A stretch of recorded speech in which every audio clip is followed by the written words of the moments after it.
Hospital में भर्ती हेले बीजेपी वरिष्ठ नेता लालकृष्ण आडवाणी।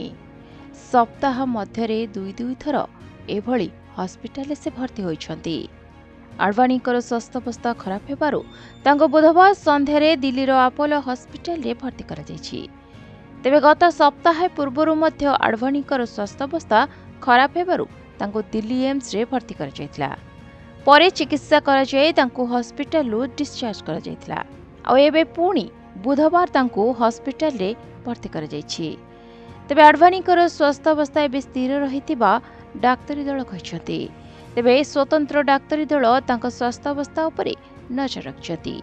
चलित वर्ष लालकृष्ण आडवाणी को भारत रत्न सम्मान रे सम्मानित करा जायतिला।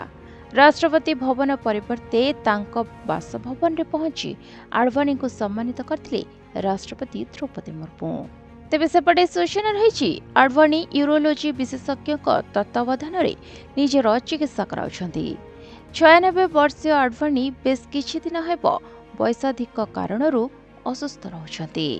ब्यूरो रिपोर्ट प्रतिदिन टीवी।